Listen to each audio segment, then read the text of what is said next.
You are Huchim, a yadia, Ubia was say, a wedding to Crabia, bet what I say, a how be anyhow. So, Mekano, Yaya Juma. Now, so, sir, which ya banity. Ama say MPP. Aba ye beko akoto no 2024 message ye de beko no eya ye din amayen ana fe susu ye susu nim se ade ba ko a adi enya wo Ghana pa ni se aban bi ba efi kwa me kro abreso aban bi ba obehye bibi ase a foforo ba do aye ni nyina no na wo butu no no be she bibi foforo ase atoa so saa bepem ayere akufo adobaye na chese ebaye den no man wako nim say ye benya pa dia ana ke beka say for the first time ye mamu to aso dia enye wo mu no ye be ye afrim na mom dia ye wo mu no nti no ye to aso na ye hwe say saa dia ye wo mu no a ebo aman ni betire tintim a na daachi bi say yetimi wie na tintim pa na so bi foforo beba na nka dama bi foforo ba say Ghana for ye pe oman ni saa na say ba no enim say ye be ko general election amanyo ko ni adoso obia baba abepre aban kase no ewe maimo na me aya dia obia wo se obedi nukura bia betima ka se ha obia ni ho se no me ka no ya adwuma na so sa ahochire ya abaniti ama say MPP aba ye be ko akoto no 2024 message ye de be ko no ye din amayen ana fe susu ye susu nim se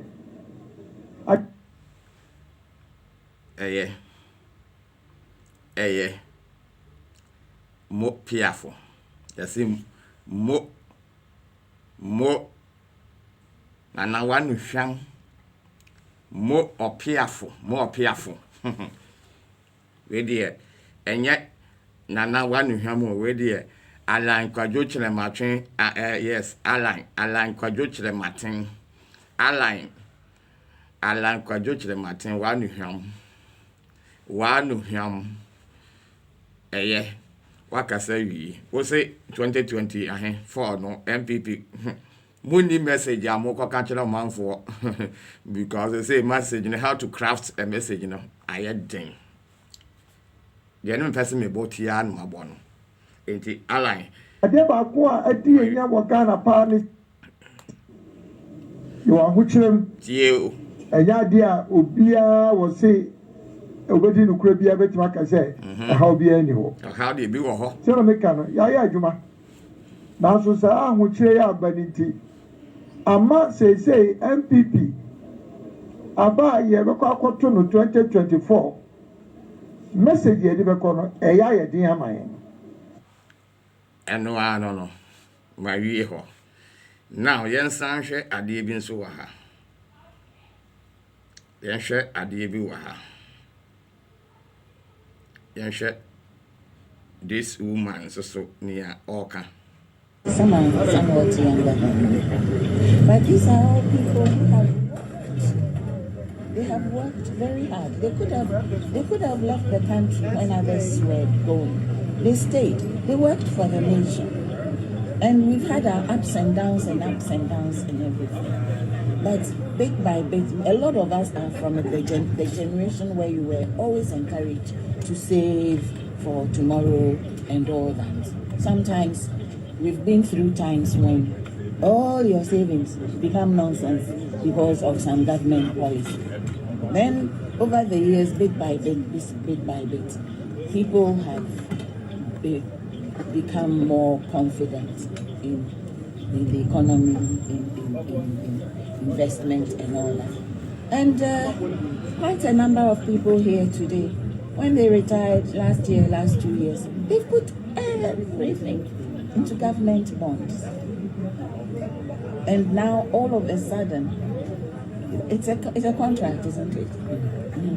And you virtually want to, at gunpoint, force them to agree with you that the repayment or the yield of their investment should be as you dictated. Now all of a sudden, it's a contract, isn't it? And you virtually want to, at gunpoint, force them to agree with you that the repayment or the yield of their investment should be as you dictated. As you dictated. Why? And at the same time, why are we in the mess we are in? Nobody has fully explained to us. Yes, debt. Okay, fine. We took debt. What was it used for? Where's the accountability? Exactly what was it used for?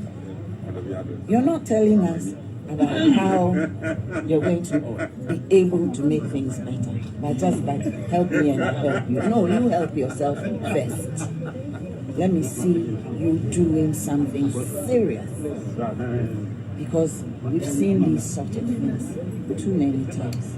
I'm over 70 now, and I'm no longer a government employee. My mouth has been ungagged, and I'm talking and I'm saying what I feel.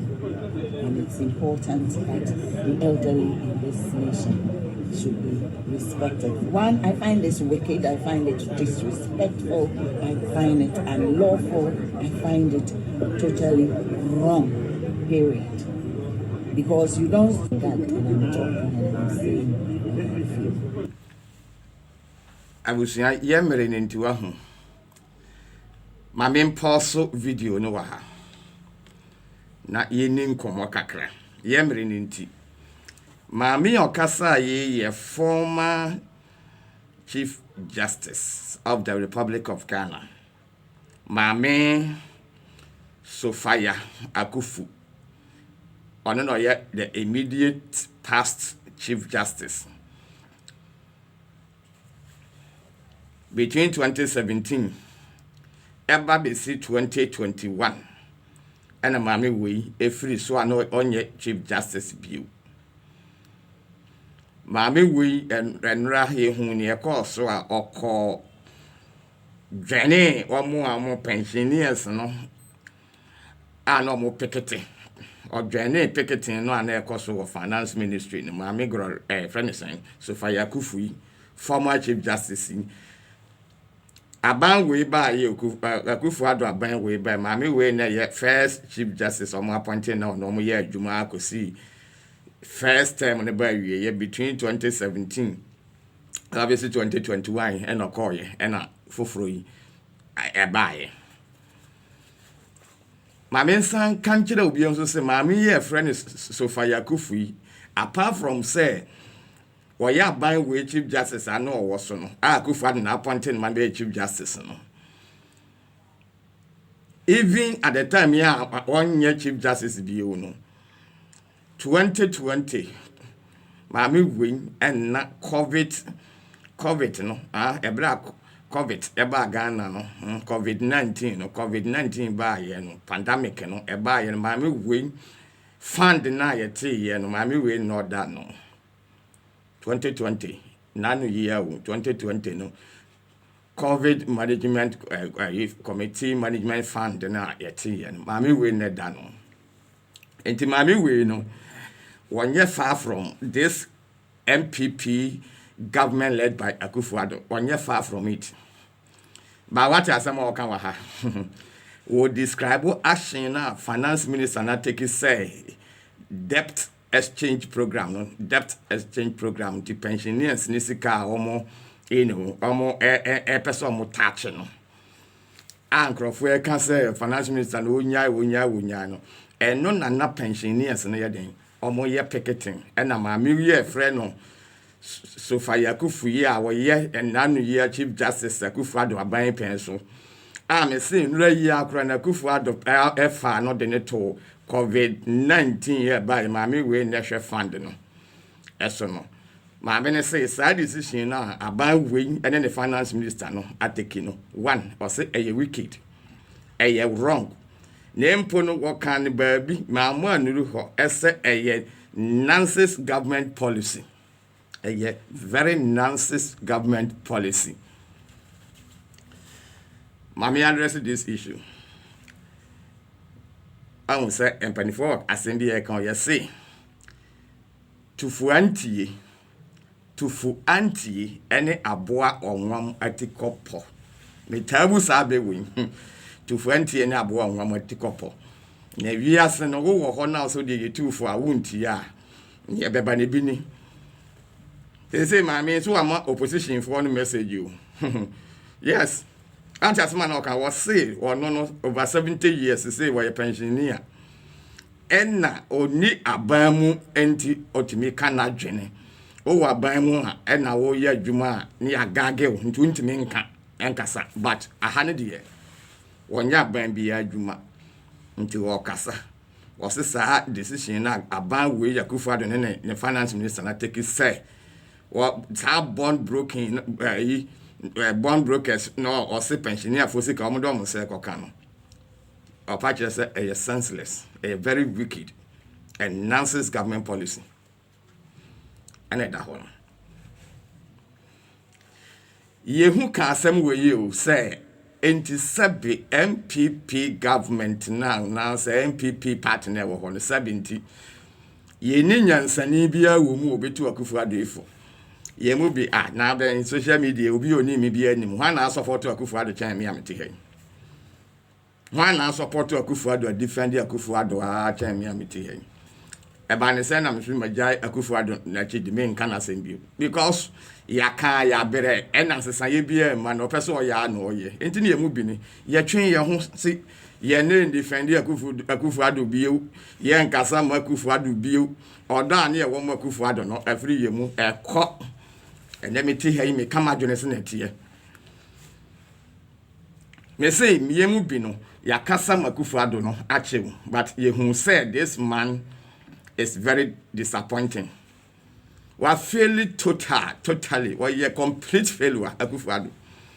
We are complete failure. Complete failure. One who say, me say, to 20 any aboa hom. We want say no an crop wo am part ni mu no. Akra sorry etia no. Mami of kasa yi. What As3m oka?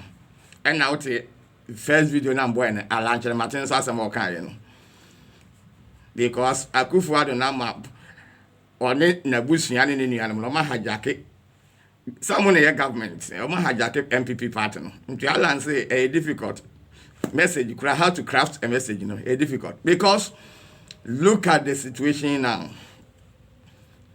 The Ghana so one situation na ewo mu no me nka me ka bio enka me ye life nka me kasa o because family kanya masem but me who sa statement na finance minister and the buyer no wa ho ne wi asene so sa finance minister no senka obehu nyansa kakra na waka na no atumu a enka beboa because etomre bi a finance minister no ne kasa bi o kasa na krampo sa hye abufuo yes ne hu abufu pa me nyame ne kware ni sa finance minister no kenefurata ne hu abufu pa yes ne hu abufu pa enka obeka na no atumu kra enka beboa chense wo bie na no so sa anoma na okeka nsem sa nsem no kan kra mposa hye abufuo also wo ko fankrof wo we ni musika akotes no ho nkro no ba amuso mo nti ase a o se media de maka na no anamaka amusa mami wono afiri mu campo en wakọ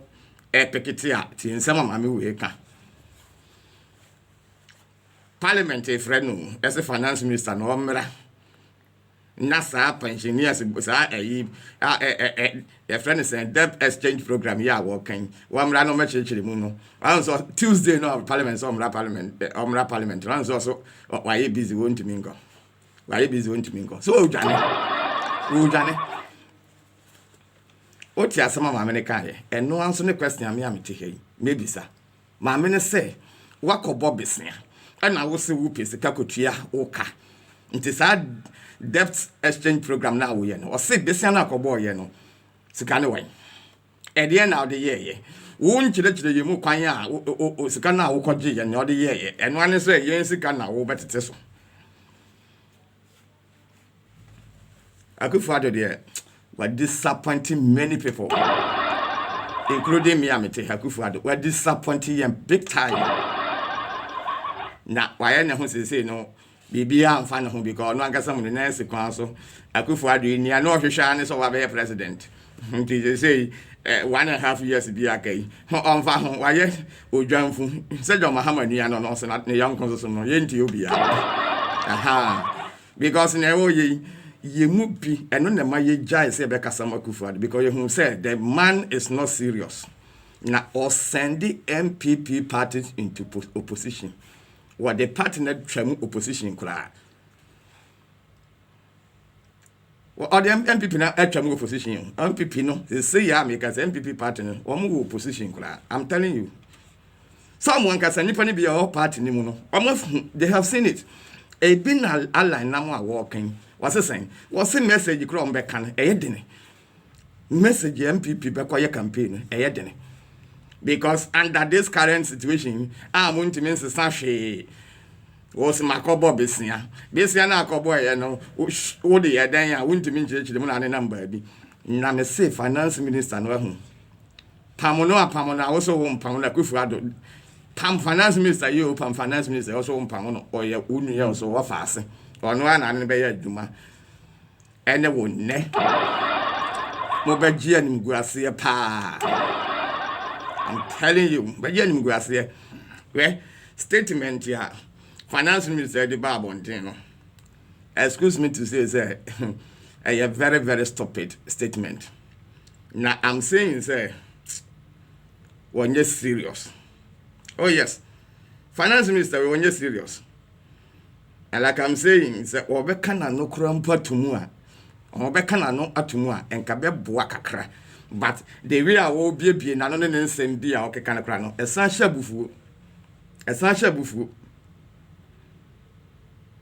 Yeah, what am I making a statement in the Injira? Any, we need IMF. We need IMF bailout in March, or economy will crash. Finance Minister Nasamo can know. We need IMF bailout in March. In March, they say of February, I can't 1 month, less than 1 month in March, they say, an edit, yes, and then yes, simple. I mean, an edit in and then 11. And then 11, until the infant say, I can't be 20 simple. Oh, dear, say, infant say, February crampo, no, dear February and a crampo, you're 28 year. And then you're saying 11. And then you're 11.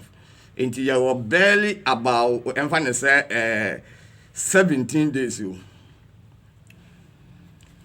was it March Segana and San Sikano Musha free IMF Honoa Ghanaian economy will crash. Can you forget no? Sanction Bakumbia was some Bekawaha. Domestic debt exchange.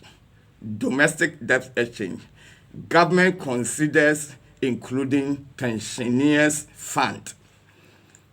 Domestic debt exchange. Government considers including pensions funds. And on nama, mami a friend is saying, so far Yakufui Ebeka Sayan. That embanefo say, Abua Kitile Koyuni Mako. Abua Kitile ne Dimako. Abua Kitile Koyu Makoma, and Fifre Kote Aponchila Nesen. Among some man, finance minister, we know on your correct. Because what could you be saying? And I say Ghana de car. And the Ghana de car, whoop a quine of Befas of Jessica, I could to Yawoka. Now, who offer pensioner for Esica Nomsi Jai and Fanzanko Council Mobuakra. And then the mamma me going so fire Akufuya Babontina Wokasing. It's just too bad for MPP, no. They say, Mama send him into opposition. Akufo-Addo and the family. I kind of real finance minister, Mama the party in the opposition. Matwamu hokra, matwamu opposition kra. Opposition ne kra de matwamu. Na me kan asamu akene furata be kan ye. Enye bufusam. Say we need IMF bailout no in March. Or Ghana economy will crash. And crash. Ghana economy should crash. IMF one more month first carry my and crash. IMF International Monetary Fund mamun first carry March now work can. Mamun first carry March Ghana economy and crash.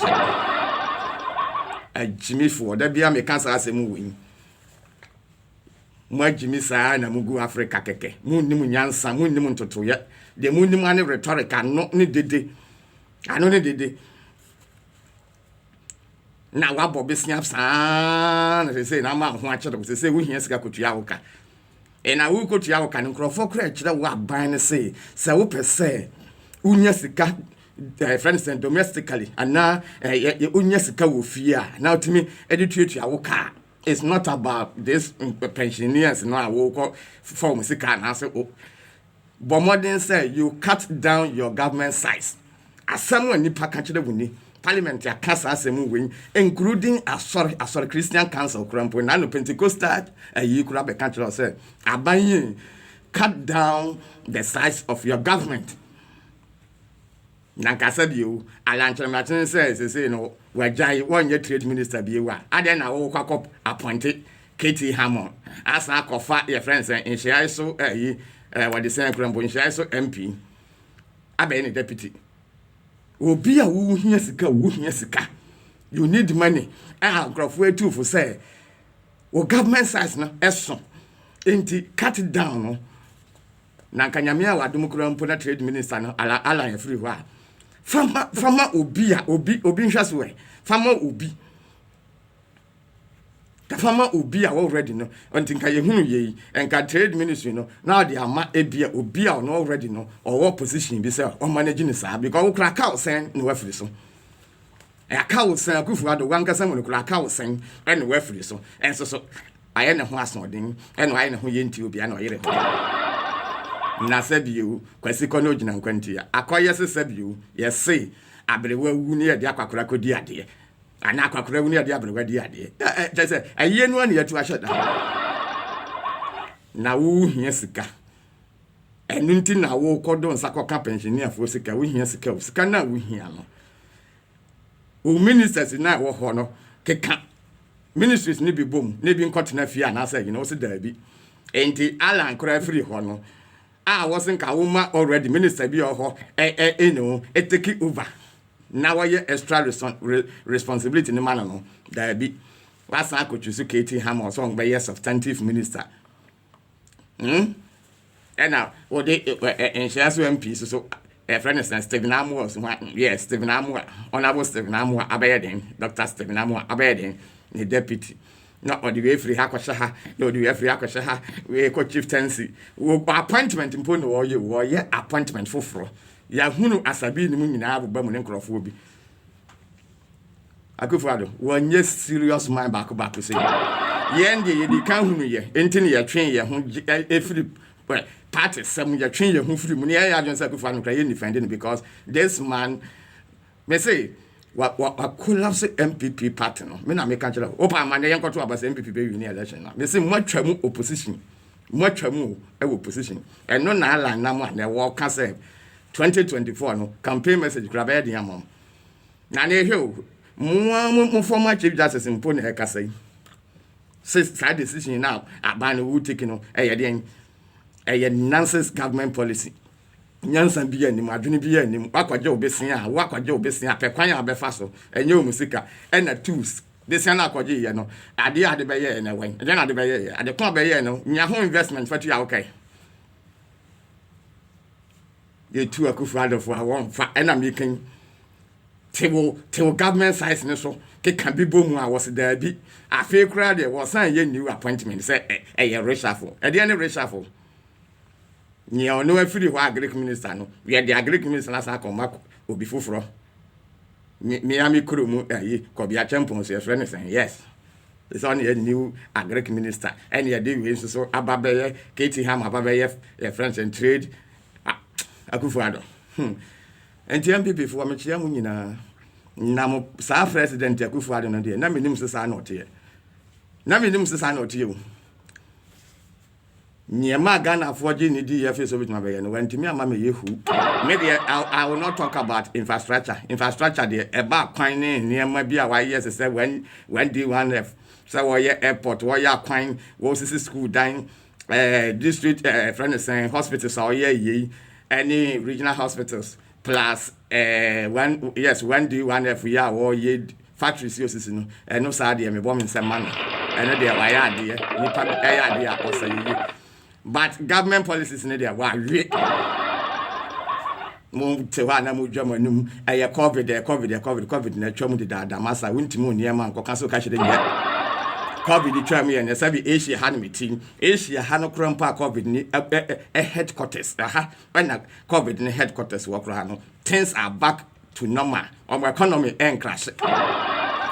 Now, Kobe Bini, Yamiama resources, we are singing.